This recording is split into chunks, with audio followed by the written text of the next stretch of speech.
on est parti pour une vidéo au réveil pour répondre à un commentaire sur ma vidéo comment avoir plus de dopamine naturellement. Ce commentaire était: tu as l'air d'avoir de grands taux de testostérone, j'aimerais savoir comment tu fais. Je suis pas un gourou de la testostérone, je suis pas un gourou du fitness, ok? J'aime la vie, point barre. J'aime la nature. C'est les deux grands trucs dans lesquels je crois. Les opinions, j'y crois beaucoup moins. Même si tout n'est qu'opinion. Donc, comment est-ce que personnellement, à titre personnel, j'ai fait d'ailleurs pour augmenter ma testostérone, sans que ce soit un objectif en soi, mais clairement ça a été un effet collatéral positif. Je vais mettre une photo, je pense, au montage de moi il y a 3 ans quand je faisais beaucoup de vélo.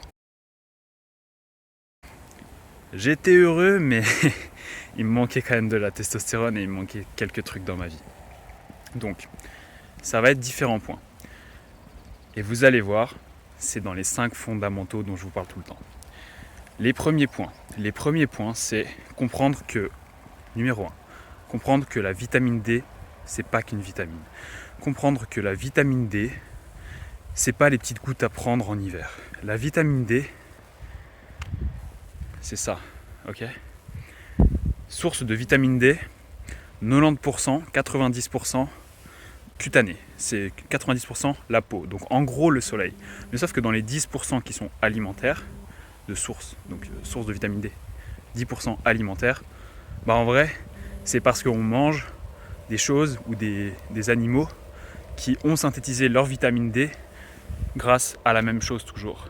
Elle se trouve derrière les montagnes, ok? Cette vitamine D, je ne vais pas parler de tous les effets de la vitamine D, mais parlons juste du fait que vous vous sentez hyper bien, hyper confiant quand vous avez vraiment le soleil sur un maximum de surface de votre peau. Ok? Le commentaire était sur la vidéo comment avoir de la dopamine naturellement. Déjà, si vous arrivez à maîtriser votre taux de base de dopamine en appliquant les choses dont je parle dans la vidéo et en étant tout simplement plus heureux avec cette dopamine là, vous allez avoir plus de testostérone. Donc premier point, vraiment vitamine D sur la peau, sur un maximum de peau. Je suis obligé d'en parler maintenant d'ailleurs, ça vous devez le savoir, mais c'est prouvé aussi que mettre le soleil sur vos testicules, messieurs, augmente largement votre testostérone. Il y a des études qui montrent plus de 100, plus de 250%. Moi je pense que c'est même plus, mais bref, c'est vraiment ouf. Donc là par contre, pour le coup, vous pouvez pas le faire dehors en théorie. Donc ça c'est quelque chose que ça m'arrive vraiment de le faire, mais du coup chez moi. Et j'avoue que c'est un peu du temps pris sur ma journée, parce que du coup je reste à l'intérieur. Et bon là par exemple je vais soit fermer les yeux, soit lire et tout, mais bref. En gros, mettre le soleil sur vos testicules et aussi sur le périnée en fait, d'accord? Vraiment sur vos cuisses, tout ça. À cet endroit-là, vous allez avoir un max d'augmentation de testostérone, et même vous allez voir qu'au bout de 2 minutes, vous allez avoir une augmentation de votre désir sexuel. Donc ça c'est premier point, vitamine D, soleil. Deuxième point, toujours dans la connexion à la Terre et au soleil. Laissez-moi réfléchir. Le deuxième point, c'est tout simplement le respect de votre rythme circadien. Le respect de votre rythme circadien, bouleversé par la société moderne, bouleversé par les lumières artificielles, vous connaissez la chanson, en particulier après le coucher du soleil. Donc, le point numéro 1, c'était passer un maximum de temps dehors pendant la journée, mais après le coucher du soleil, c'est être à l'intérieur, donc protéger des lumières artificielles, premier point. Et deuxième point, c'est effet conséquence positive du premier, c'est bien dormir, optimiser son sommeil, avoir un bon environnement de sommeil, savoir calmer son esprit aussi. Pourquoi? Parce que la mélatonine répare l'ADN de vos mitochondries, comme j'en ai parlé dans d'autres vidéos. La mélatonine, hormone du sommeil, c'est ce qui vous... La mélatonine, en fait, elle augmente votre désir sexuel. La mélatonine augmente votre fertilité. Mais la mélatonine sécrétée naturellement, comme toujours à chaque fois je le dis. Mélatonine sécrétée naturellement, absolument pas les comprimés, ça n'a rien à voir. La mélatonine bien réglée. Cette mélatonine-là, elle vous rend meilleur, elle vous rend plus fonctionnel. Et en tant qu'homme, elle vous rend donc plus viril, voilà, plus masculin. Mais je suis pas un gourou de la masculinité, loin de là. Donc cette mélatonine, elle va réparer l'ADN de vos mitochondries et notamment dans vos organes sexuels. Donc vous allez avoir des organes sexuels qui marchent bien. Parce que tout le monde parle de nofap, mais moi mon meilleur nofap, il est super rapide, c'est celui-là. Hein. Vous pouvez être en FAP avec le soleil, vous allez avoir plus de testostérone que si vous êtes en nofap sans le soleil. Donc ça c'est les premiers points donc, sur le rythme circadien qui sont capitaux. Les deuxièmes, ça va être sur l'alimentation et l'hydratation. Je commence par l'hydratation comme ça c'est fait. Buvez un maximum d'eau. Buvez un maximum d'eau. Tout ce que vous pouvez dans une journée et surtout en première partie de journée. Je me réveille, personnellement je bois, bon là je vous dis pas de faire pareil, mais moi je bois minimum 1 litre, ok. En général ce serait, je dirais 1,1 litre parce que j'arrive pas à boire toute la bouteille de 1,5 litre. Bon malheureusement c'est dans du plastique parce que voilà je trouve pas le temps ou quoi de prendre d'autres trucs. Mais donc beaucoup d'eau, bien hydraté tout au long de la journée, éviter l'hyponatrémie. Comment ? Bah tout simplement en ne buvant pas quand même 2 litres d'un coup. Moi si je le fais de temps en temps, enfin de boire autant, donc 1,5 litre par exemple, c'est parce que je suis habitué tout simplement. Au début, buvez peut-être juste 50 centilitres, mais toujours. Et forcez-vous. En gros, quand vous êtes en train de boire, dites-vous, là je suis en train de boire, c'est l'occasion d'hydrater un maximum mes cellules. Comme vous le savez, vous avez déjà vu mes autres vidéos, des cellules hydratées, c'est des cellules qui fonctionnent. Des cellules hydratées, c'est des cellules qui fonctionnent. Pour les neurones, mais aussi pour la testo. Ensuite, alimentation. Je vais juste donner 1 ou 2 points dessus. Je vais pas faire tout un régime alimentaire, je vais pas t'écrire tout un régime alimentaire. Je vais juste dire ça. Vous avez vu probablement ma vidéo sur le Pregnenolone Steal Syndrome. Les écrans volent vos hormones. Eh bien, globalement, il ne faut pas être trop stressé. Et donc comme ça, on ne va pas créer des hormones du stress. En gros, on va créer des hormones sexuelles. Ça se fait grâce au cholestérol. Donc, j'ai appris en médecine que le cholestérol est mauvais pour la santé. Écoutez, dans ce cas-là, le soleil est mauvais pour la santé et puis dormir est mauvais pour la santé parce qu'on passe du temps au lit, quoi. Donc bullshit. Le cholestérol n'est pas mauvais pour la santé. Le cholestérol est mauvais pour la santé si vous ne bougez pas du tout à côté. Si vous avez vraiment, je pense, ça c'est ce que je pense, si vous avez vraiment un mode de vie que je vais appeler claqué au sol et vous ne bougez pas, vous êtes à l'abri de la lumière naturelle, vous n'avez aucune capacité redox, c'est-à-dire une capacité vraiment à métaboliser ce que vous mangez, ce que vous faites, tout ça. Et dans ce cas-là, peut-être qu'avoir vraiment du cholestérol à manger super gras serait peut-être mauvais quand même. Mais si vous bougez, si vous vous exposez au froid, si vous avez un mode de vie naturel comme je le recommande, le cholestérol c'est votre fuel. Donc ce cholestérol-là, il va créer vos hormones sexuelles, il va créer votre testostérone.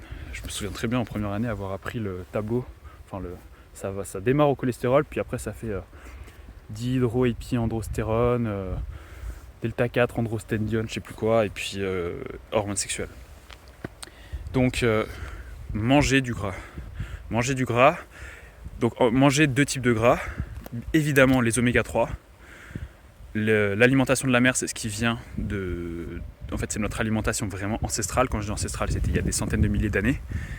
Et cette alimentation de la mer, et notamment l'acide docosahexaénoïque, faudrait que je relise, mais c'est le DHEA ou DHA, et pas l'EPA, mais bref, il va vous permettre vraiment d'assimiler mieux la lumière naturelle.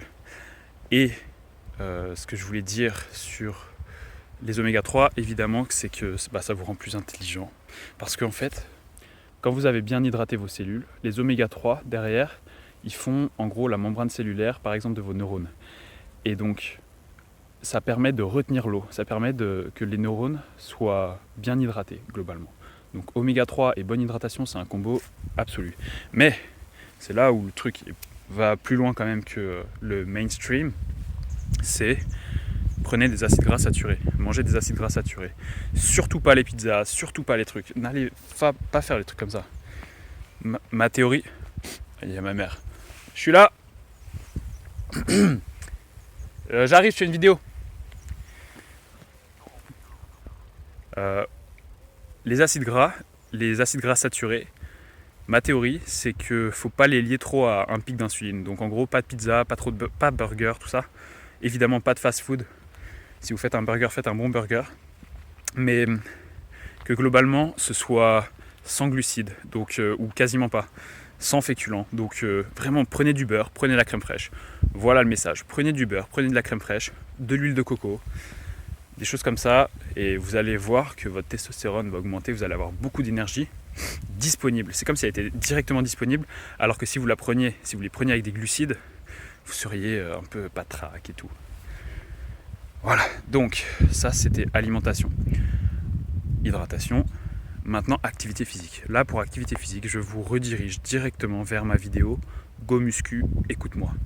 Je sais que c'est un titre bizarre, mais c'est le titre le plus approprié. Allez voir cette vidéo Go Muscu, écoute-moi. Et je résume quand même parce que j'aime pas les gens, les youtubeurs qui disent allez voir cette vidéo et ils disent rien. Non. Globalement, moi j'ai fait beaucoup de sport d'endurance, j'adore l'endurance. Mais il me manquait quelque chose. Et c'est vrai qu'en fait, au fond, il me manquait cet élan vital qui est lié à la testostérone. Donc, en gros, tu fais 4 heures de vélo, t'es shooté aux endorphines comme pas possible, t'es heureux d'une certaine façon, mais t'es vide. C'est ça le truc. Et on veut pas être vide. On veut être performant. On veut être confiant. Et je suis pas la personne la plus confiante du monde, ok ? Mais juste, j'ai l'impression de mieux me connaître depuis certaines années que j'ai testé plein de trucs sur mon corps, esprit, mes habitudes et tout. Donc, endurance c'est bien, mais pas toute la semaine. Votre sport, il faut qu'il soit intense et il faut que vous souleviez lourd. Mais bien sûr, il y a le truc, ok, il faut soulever lourd, il faut aller à la salle et tout. Non. Il faut soulever lourd, oui. Il faut que ce soit intense, oui. Mais faites-le dehors. Et même en hiver. Même en hiver. Au street workout, là je vais me la péter. Au street workout, il y a des gars toujours, ils disent putain Loïs, t'as craqué le gain, nanani, nanana. Parce que là on est en décembre. Je vous avoue que des fois, dès qu'il y a un bon rayon de soleil, je suis carrément caleçon quand je m'entraîne. Et sinon dans tous les cas, je suis torse nu et tout. Et au moins j'ai ma vitamine D. Et en même temps, je fais un renforcement musculaire. Donc voilà, la réponse c'est renforcement musculaire à la lumière naturelle. Mais allez voir la vidéo. Ensuite, donc là j'ai fait activité physique. Ensuite c'est l'amour. Par rapport à l'amour, déjà désinstaller Tinder. Ça en fait j'y ai pensé justement quand je me disais que j'allais faire cette vidéo.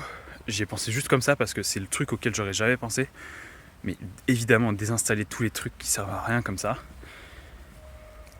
Là, je sais que je parle que à des mecs, donc les meufs, elles viendront.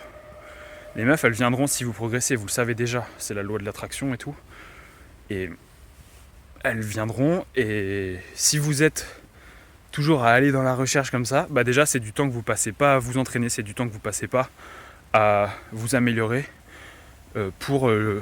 et du temps passé dans l'illusion, la désillusion même, je dirais. Ce qui est le désespoir confirmé. Donc ne soyez pas désespérés, travaillez sur vous. Et moi, ça a toujours été comme ça. Parce que je suis loin d'être parfait. Il y a eu des moments où j'allais pas bien. Et dans ces moments où j'allais pas bien et où je travaillais pas assez sur moi, eh bien, je voyais clairement que j'avais pas de succès. Et à l'inverse, quand tu ne recherches pas le succès, mais que tu as travaillé, il vient naturellement. Donc, désinstaller Tinder déjà pour le pilier amour. Mais ensuite, soyez entourés. Qu'est-ce que vous voulez que je vous dise ? Soyez entourés, ayez de bons amis. Préférez avoir 2 pièces de 50 centimes plutôt que 100 pièces de 1 centime. Donc, de vraiment des bros, quoi. 1 bro, 2 bros, 3 bros. Mais vraiment des mecs solides. Ça, c'est, voilà, pour la vidéo testostérone, c'est ça que je vous recommande. Mais aussi, d'avoir, ça c'est chacun sa vie ensuite sur le plan amoureux. Et dernière chose, dernier pilier, principe directeur. Je l'ai déjà dit dans d'autres vidéos, Arnold Schwarzenegger, sa première règle, have a vision. Marc Aurèle, il faut avoir un principe directeur, selon Marc Aurèle. Le principe directeur, c'est quoi ? c'est quelque chose qui sert de fil rouge dans ta vie. Ce fil rouge, il va te permettre en fait de savoir comment tu dois te conduire dans chaque situation. Il va te permettre de savoir où tu veux aller. Et c'est un truc vraiment, il faut sérieusement se poser dessus. Si on s'est pas encore dit, ok, mon but c'est ça, on va nulle part. Vraiment, on va nulle part. Donc, il y a ma petite madrée. Attends, je finis la vidéo 2 secondes. Ça marche?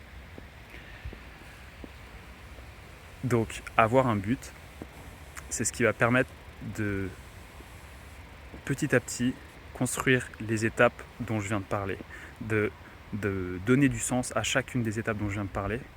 Et comme on connaît ensuite la raison pourquoi on les fait, qui peut être bien au-delà de celle de juste avoir de la testo, comme je vous l'ai dit, c'est pas mon but final.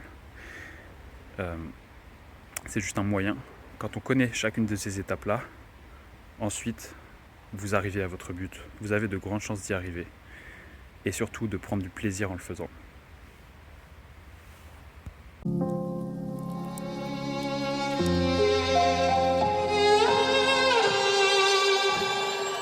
Say I'm good-hearted, but I'm just getting started. Got my eyes on the target.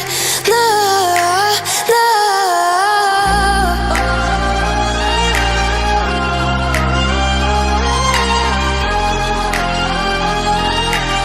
till the battle's won, till kingdom come.